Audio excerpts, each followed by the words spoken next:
Antony has been the name. To be honest, not the positive norms surrounding him as a player, nor as a person. Antony during the last season joined almost at the last minute of the transfer window with whopping £86 million that definitely brings so much unwanted pressure for him and Aretana's choice of having him as well. Of course, we know the story. He immediately delivers with scoring some of the most memorable goals to date, but over time his negative outrun his positive inputs. Frustrating would be a great word to describe him right now.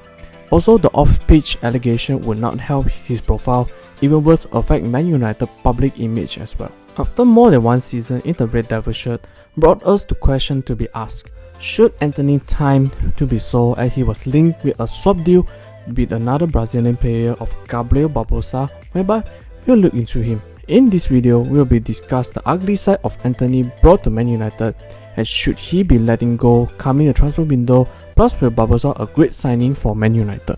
In case you didn't know, what is up ladies and gentlemen, I'm Marvin, codename CM. Welcome to the Code United channel once again. If you by any chance stumble into this channel, and by all means like this kind of content, do please like, share and subscribe to this channel, as each of your precious subscription will be a massive motivation for me to upload new content, and ring the notification bell for every new upload. With that said, let's get straight into the video. Antony Matias, screw this. Where do we start from him, or is it really need to talk about Antony anymore? Okay, let's just be professional though.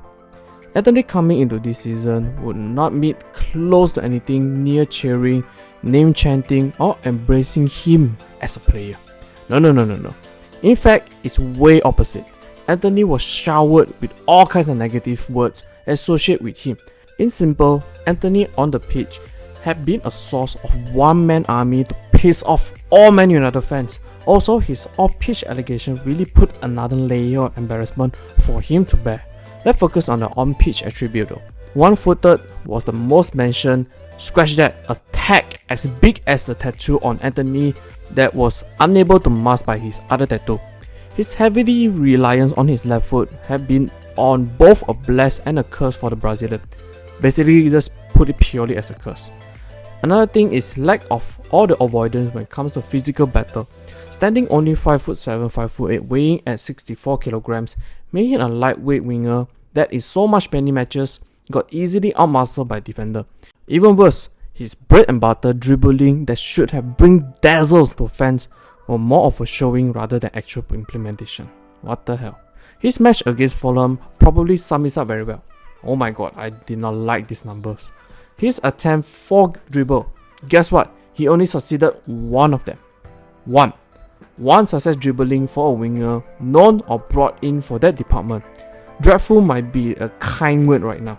To add on to injury, Antony, although praised for his defensive contribution that matched his work rate, can be considered a great thing, but the output and the showing was utterly bad. Due to the fact Antony quite often loses the ball, causes turnover, Antony will put a defensive shift, no doubt about that, but either got struggled away or his slide tackles attempt that got skipped easily, hence resulted a dangerous possession for Fulham. Well, come to goal and assist ratio or goal to assist department is where it gets really ugly again. Antony as an attacking player was on a abysmal section. Of course, we know that goal and assist comes with team effort, and Man Utd have been struggling scoring goal as a team. However, Antony did not help at that as well. Let's talk about on the shooting. Right wing cut into left foot, finesse curler to top corner was Antony trump card, and the only cut that can be expected 11 times out of 10 times. Although that move when hit on the sweet spot to go was a pleasant to watch, but most of the time that kind of shot was more of a high risk low reward shot that many teams nowadays that focus on the XG or advanced stats would avoid. Besides, Antony despite possess a great left foot, he usually does not shoot with that power shot, as contrast with Rashford, whom we like to criticize favoring blasting his shot with his head down. Rashford had a rocket of a foot. As for Antony, combining his favor to take low XG shots and the lacking of the power behind his shot led to his goal very low conversation of 6% last season need little to no explanation. While as a winger, goal might not be the goal standard of judging, but Antony's assist is just as awful as his goal contribution.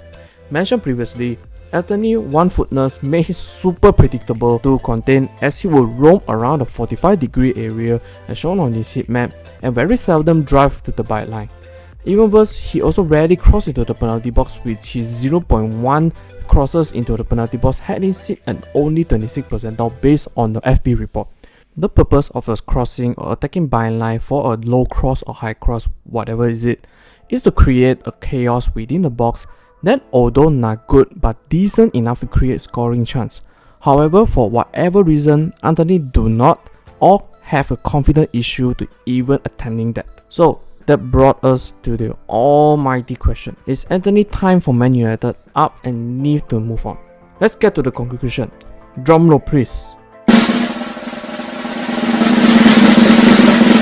No.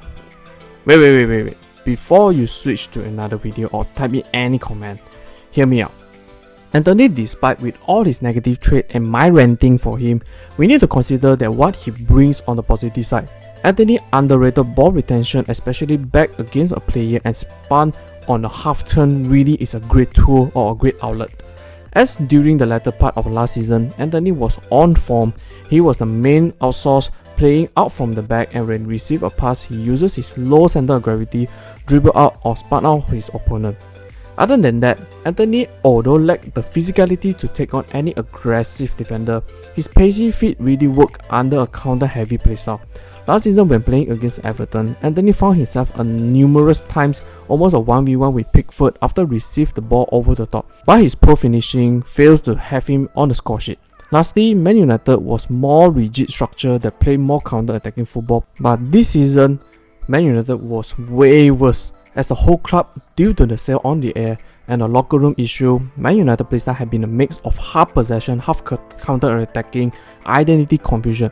This led to many players very unsure of their role, and Antony certainly do not avoid that circumstance. But in the end, Antony could still make it work, but Man United, with Erik ten Hag being particular, could get a more consistent backing and understanding what style should Man United focus on.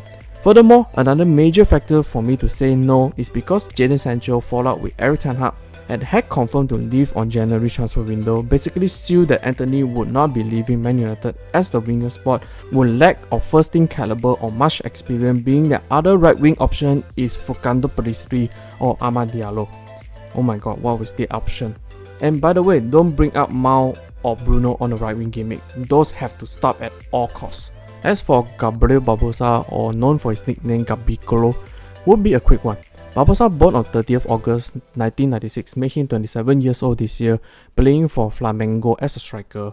Barbosa initially started as a left-footed inverted winger, similar like Antony, and with his flair, flamboyant skill set and style, brought some comparison with the Brazilian star Neymar. However, as moving further into his career, Barbosa set himself as a striker that prioritized sniffing space and goal-scoring opportunities, basically a poacher rather than a creative player.